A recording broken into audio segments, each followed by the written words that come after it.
we'll get started now. And the next talk is by Zhenfeng Ji, and the title is Classical Verification of Quantum Proofs. Thanks, Richard. Does it work?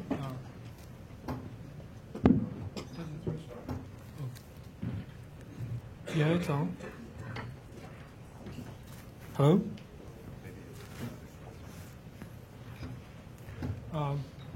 So I talk about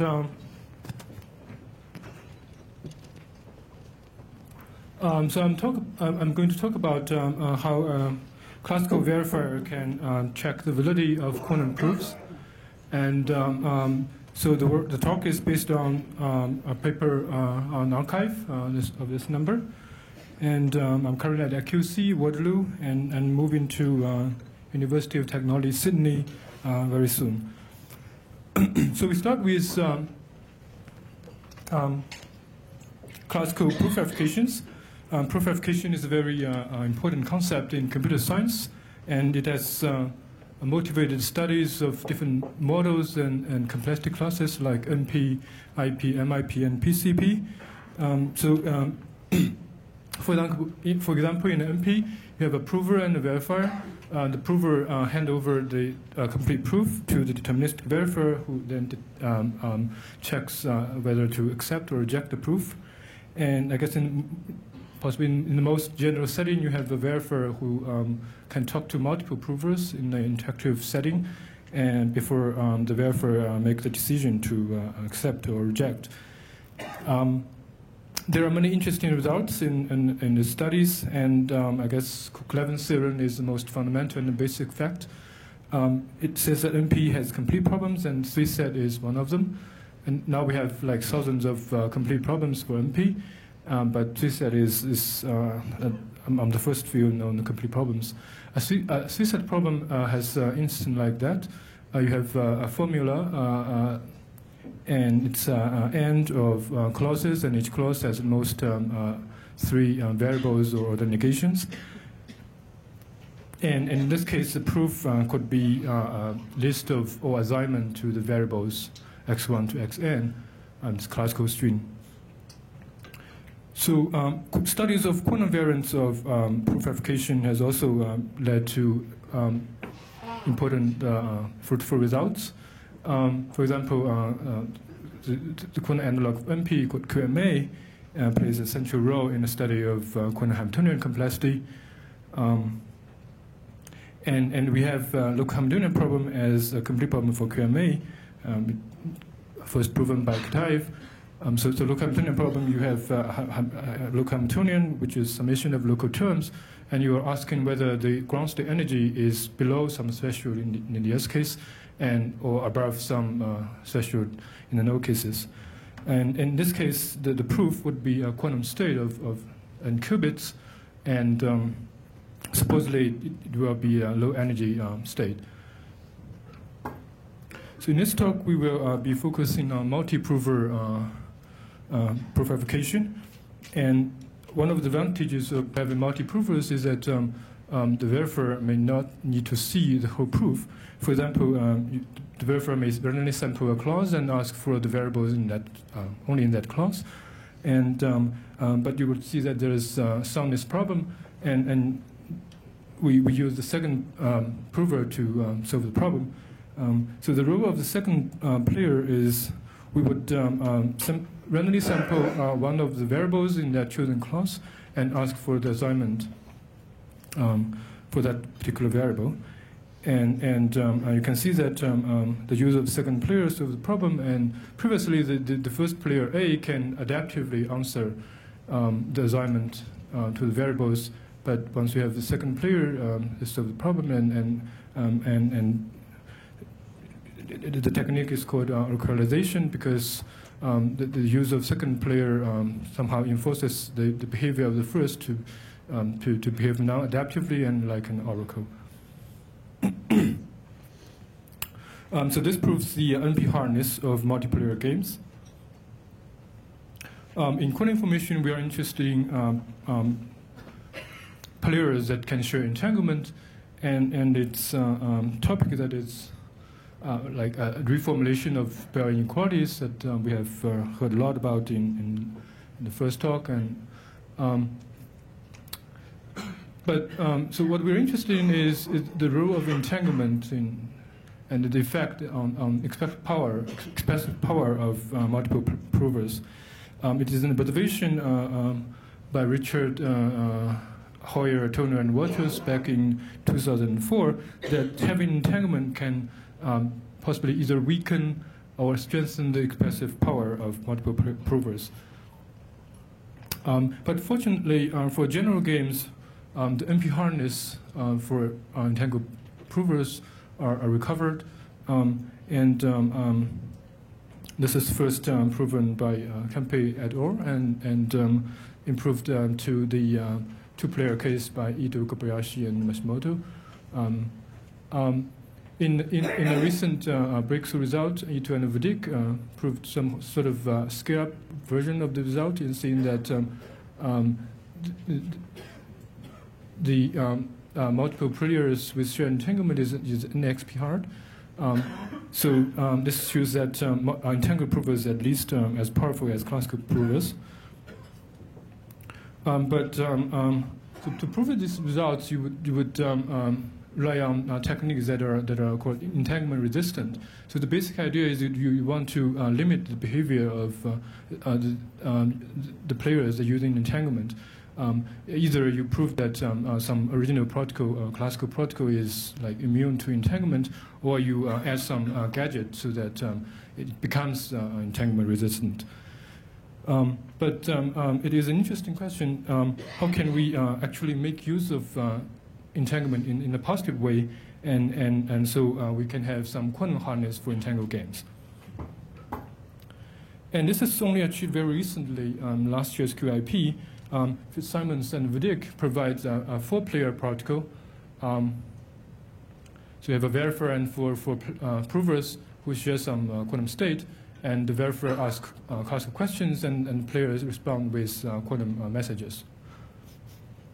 And this protocol is for QMA, meaning that if you have a yes instance for the QMA problem, the Hamiltonian problem, then the winning probability is higher, and otherwise the winning probability is low. And the structure of the protocol is you encode the witness using error detecting code, and you do two tests. One is the encoding test, and the other is energy test. So in retro, this is you can think of this as a quantum oracleization technique. So if you think of the classical oracleization also as a classical error detecting code, the consistency check we discussed in the last slides is simply you have this simple encoding of 0 to 2 zeros, 1 to 2 ones, and you check the consistency. So it's essentially the use of quantum error detecting code is achieving some sort of quantum oracleization after 10 years of study of non-local games. So our work would follow very closely to Fitzsimmons Vedic protocol. So we would review what is the protocol is doing. So first thing, you have a local Hamiltonian problem, and you have witness of n qubits. You do some error correcting encoding of this n qubit. So for each qubit, you encode this to like, for example, we use 422 code. You encode it into 4 physical qubits, and you distribute the 4 n qubits to the 4 provers. And then in the encoding check, you ask for a column of 4 qubits and check whether it's in the code space. But there is another type of encoding check where one of the players would be asked for 2 qubits. But when you having the verifier having 5 qubits, it will only check whether the 4 qubits in the same column is in the code space. But in order to verify whether this n qubit state has low energy, we would do the energy check, and so in the energy check we ask for randomly choose a term and ask for the qubits correspond to the term. We do a decoding and verify the energy. So the protocol has questions of log n, order log n bits and answers of constant number of qubits. So what we would be doing is we replace the qubits with classical bits. And so our work can be sort of as a dequantization of the Fitz-Simons-Wittig protocol for both the message, answer message and the verifier. So our main result is simply a 4-player protocol for low combinatorial problem, and with questions logarithmic number of bits, answers constant number of bits. And this proves that entangled games are QMA hard, and it's improvement of the previously known NP hardness results. And our protocol is an example where you can actually use entanglement in analytical games in a positive way. So the protocol is impossible to follow for classical players. And as a consequence, we we can show that under certain complexity assumptions and for especially small gapped complete and soundness, MIP and MIP star might be different. And shows that MIP star might be larger than classical counterpart. So which assumptions? Which the other assumptions? Yeah, so the scale-up version of QMA and NXP are different.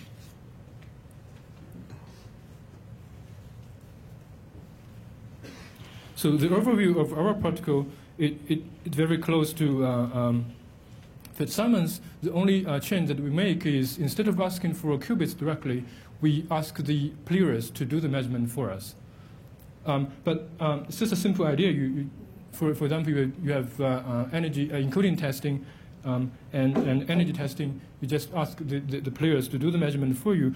But the question is why the verifier can trust the provers, and this is the what we are trying to deal with. So if you think of the problem from the viewpoint of the verifier, you have a classical verifier, and the only thing that the verifier can see is some statistics about the frequencies you would see answer ABC from the prover given questions STU. And how could it be possible that the verifier can make sure that there are some qubits out there that has low energy? So we studied a simple example that sort of characterizes the spirit here. You have Alice and Bob who share some quantum state and want to convince a verifier V that they have successfully prepared such a quantum state. In the first example, we have EPR state, and we know that this is possible up to some unitary because the verifier can play a CHSH game, and by the rigidity property, if the players can win close to optimal probability, then you're certain that Alice and Bob has entanglement. But in the second example, for example, you want to prove that S and Bob share a Werner state.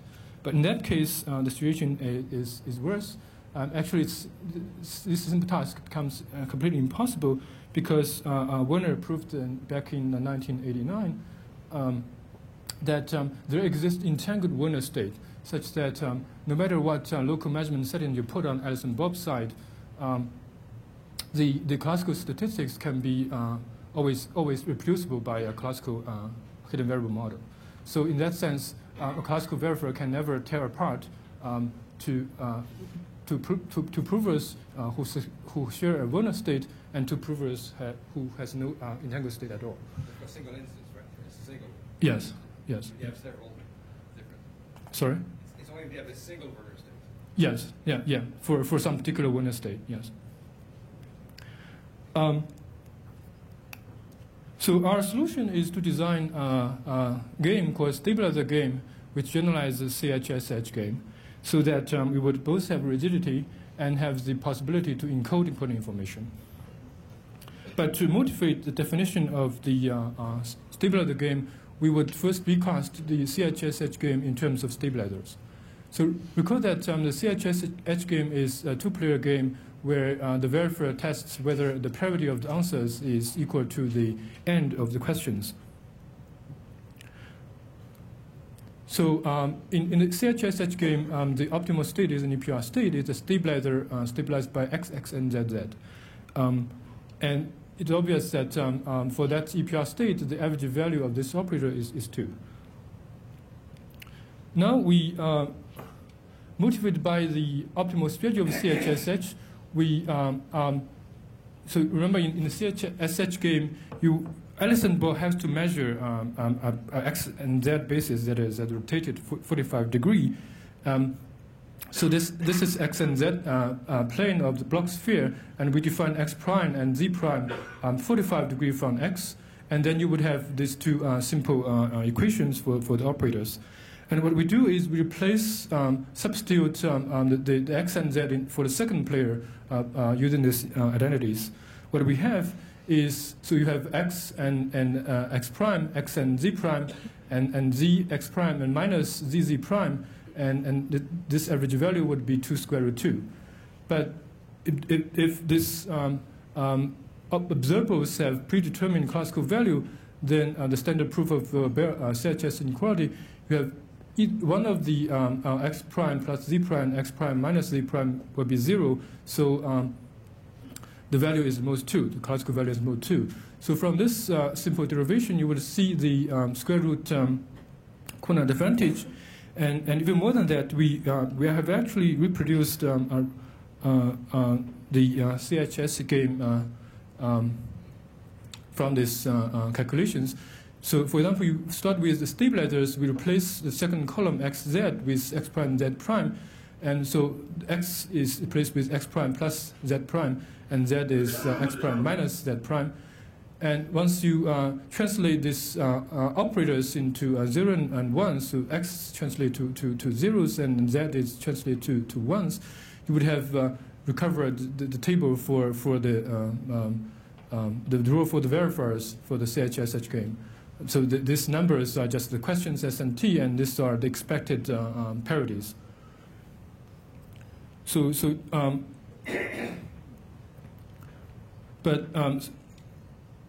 our next step is to applying this trick to the 422 code. The code has stabilizer XX or X and or Z, and you apply the rotation to the last column. You have this table here, and we translate it as a question for the games. You have, but there's a slight difference because we replace X prime to 2 and Z prime to 3. There's only a technical difference here. So this table, these are the questions that we would ask to the 4 players, and these are expected parities. And we call it the special player stabilizer game because the last player is special and receiving questions of 2 and 3. So unfortunately, we don't have full rigidity for this game.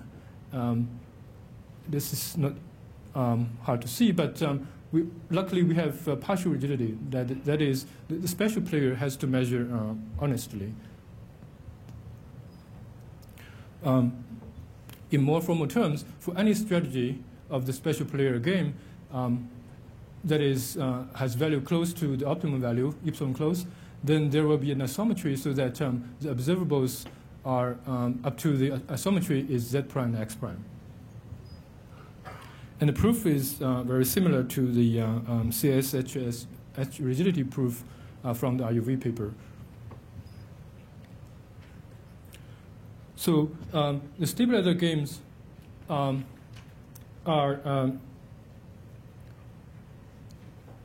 4-player games and with 2-qubit answers and single-qubit 2-qubit questions and single-qubit answers. And with equal probability, we would perform either a random special player game where we randomly choose one of the player to be the special player, or we directly check in the encoding of the stabilizer. So you can see that the optimal strategy of the game is you share an encoded state and measure honestly. And you can think of it as a device-independent verification of the quantum encoding. And you can using this you can see that although the Werner state is not certified, but encoded Werner state is possible to certify. And this is the rigidity for the CHS game, which we prove by the consistency property of the game. And then we apply this stabilizer game for the encoding check. And we prove for rigidity for the multi-qubit stabilizer game, and we extract the qubits one by one in a sequential way, and this answers the question, where are the qubits for the classical verifier. For the energy measurement, we because we only have like trusted X and Z measurement, but fortunately, Hamiltonians with X interaction is already QMA complete. So what we do is we send measurement specifications of logical X and Z operators to the prover. So the conclusion that we prove that entangled games are QMA hard, and it's an interesting connection between Baire inequalities and Hamiltonian complexity. So we use rigidity to extract qubits from these infinite dimensional operators usually studied in Baire inequalities. And open questions are like, is it possible to improve the result to constant precision but remains QMA hard? So Annette and Vadik has some recent progress on that direction. And another question is, can we reduce the number of players from 4 to 2? Also, as there's no upper bound on entangled games, it will be an interesting question to ask whether we can prove like beyond QMA hardness. Thank you for your attention.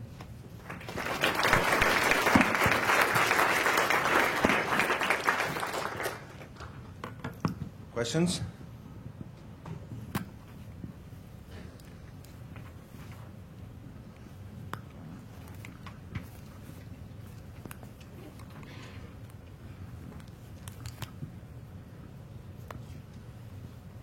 Let's thank the speaker again.